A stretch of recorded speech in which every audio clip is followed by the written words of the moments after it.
Friends, मैं हूं doctor श्रुति गुप्ता। मैं कंसल्टेंट गायनेकोलॉजिस्ट हूं pure bliss hospital Mansa Devi complex Panchkula में। आज हम पीसीओडी के बारे में बात करेंगे। पीसीओडी के बारे में जानना इसलिए जरूरी है क्योंकि ये बहुत कॉमन है और अगर हमारे को इसके बारे में पूरी जानकारी हो तो हम ये समझ पाएंगे कि इससे हमें डरने की जरूरत नहीं है, बल्कि हम कैसे इस बीमारी को अपना कोई भी नुकसान करने से रोक सकते हैं।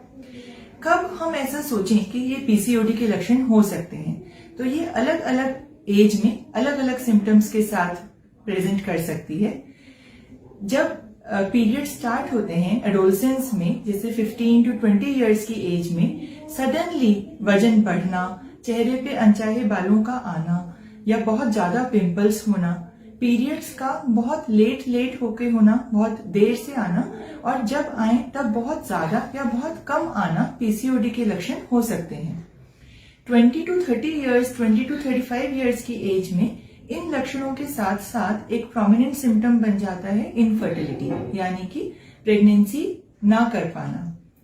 ओल्ड एज में आकर या फिर 35 to 40 इयर्स के बाद, मिडिल एज के बाद, इन सारे सिम्टम्स के साथ साथ एडिशनल प्रॉब्लम्स आ सकती हैं एबनॉर्मल ब्लीडिंग की, जैसे पीरियड्स बहुत ज्यादा होना, रुकना ना, या फिर डायबिटीज, ब्लड प्रेशर, मोटापे संबंधित समस्याएं आना। और डायग्नोज करने के लिए, ये कंफर्म करने के लिए कि ये प्रॉब्लम पीसीओडी ही है, इसके लिए स्पेशल क्राइटेरिया बनाए गए हैं, जिसमें 3 में से कोई भी 2 पॉइंट हो तो हम पीसीओडी का डायग्नोसिस बनाते हैं। इसमें से सबसे पहला पॉइंट है पीरियड्स लेट होना, यानी कि 2 पीरियड्स में 35 दिन से ज्यादा का अंतर होना। दूसरा पॉइंट है मेल हार्मोन्स के सिम्टम्स होना, जिसमें आता है बाल मोटे आना या चेहरे पे अनचाहे बाल आना, पिंपल्स ज्यादा होना, आवाज में बदलाव आना।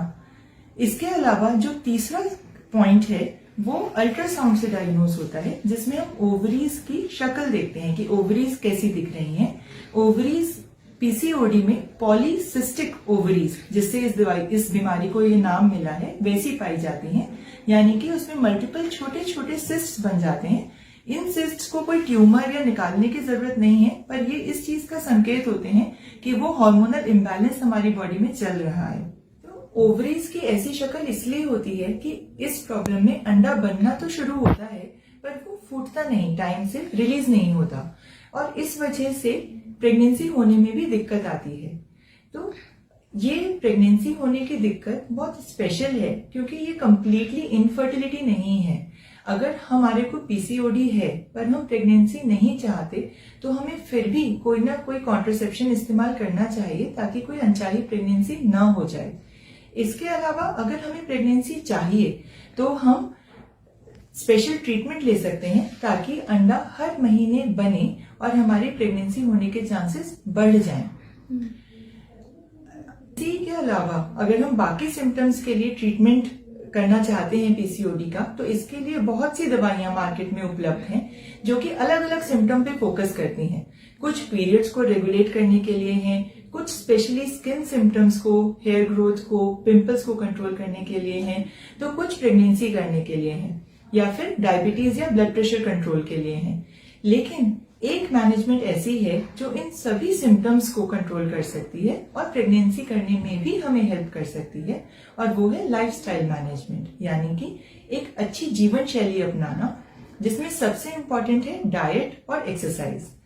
एक्सरसाइज के लिए जो रिकमेंडेड ड्यूरेशन है वो है जस्ट 150 मिनट पूरे हफ्ते में, यानी कि अगर हम हफ्ते में 5 दिन 30 मिनट एक्सरसाइज के लिए निकाल पाए और इन 5 दिनों में किसी 3 दिन हम अपनी एरोबिक एक्सरसाइज पे फोकस करें, यानी कि jogging, spot jogging, running, treadmill, skipping, cycling, swimming, तो इनमें से कोई भी हम चुन सकते हैं अपनी सहूलियत के अनुसार। और कहीं 2 दिन स्ट्रेंथनिंग एक्सरसाइजेस, यानी कि weights, core strengthening, abdominal exercises, तो ये हमारे को बहुत हद तक पीसीओडी के सारे सिम्टम्स को मैनेज करने में हेल्प कर सकता है।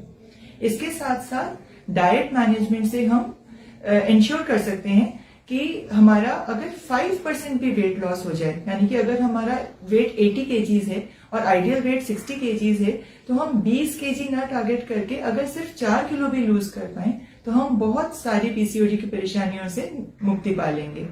डाइट में हमें क्या ध्यान रखना है कि जो भी हमारे ऐसे फूड्स हैं जो कि सडनली ब्लड शुगर बढ़ाते हैं वो अवॉइड करने हैं। इसमें आ जाते हैं हमारे रिफाइंड ग्रेन्स जैसे मैदा, fast foods, sugar containing specially पेय पदार्थ यानी कि कोल्ड ड्रिंक्स। और जो अच्छी चीजें मानी जाती हैं वो हैं होल ग्रेन सीरियल्स जैसे दलिया, गेहूं का आटा, fruits and vegetables specially dark coloured fruits and vegetables जिनमें एंटीऑक्सीडेंट्स भी पाए जाते हैं जो कि किसी दवाई से भी ज्यादा इफेक्टिव हो सकते हैं पीसीओडी से लड़ पाने में।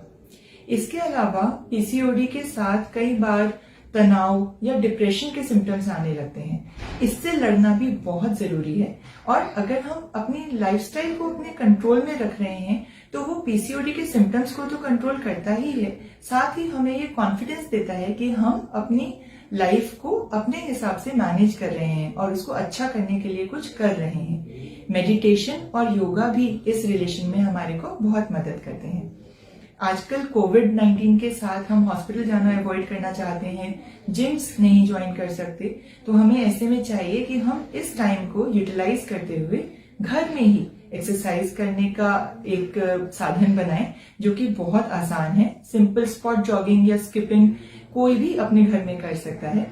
और इसके अलावा डाइट, बल्कि लॉकडाउन का फायदा उठाते हुए घर में बना हुआ खाना खाकर अपना डाइट इंप्रूवमेंट भी बहुत आराम से कर सकते हैं। तो हम डेफिनेटली पीसीओडी से कंप्लीटली जीत सकते हैं और इसमें कोई भी निराश होने की आवश्यकता नहीं है।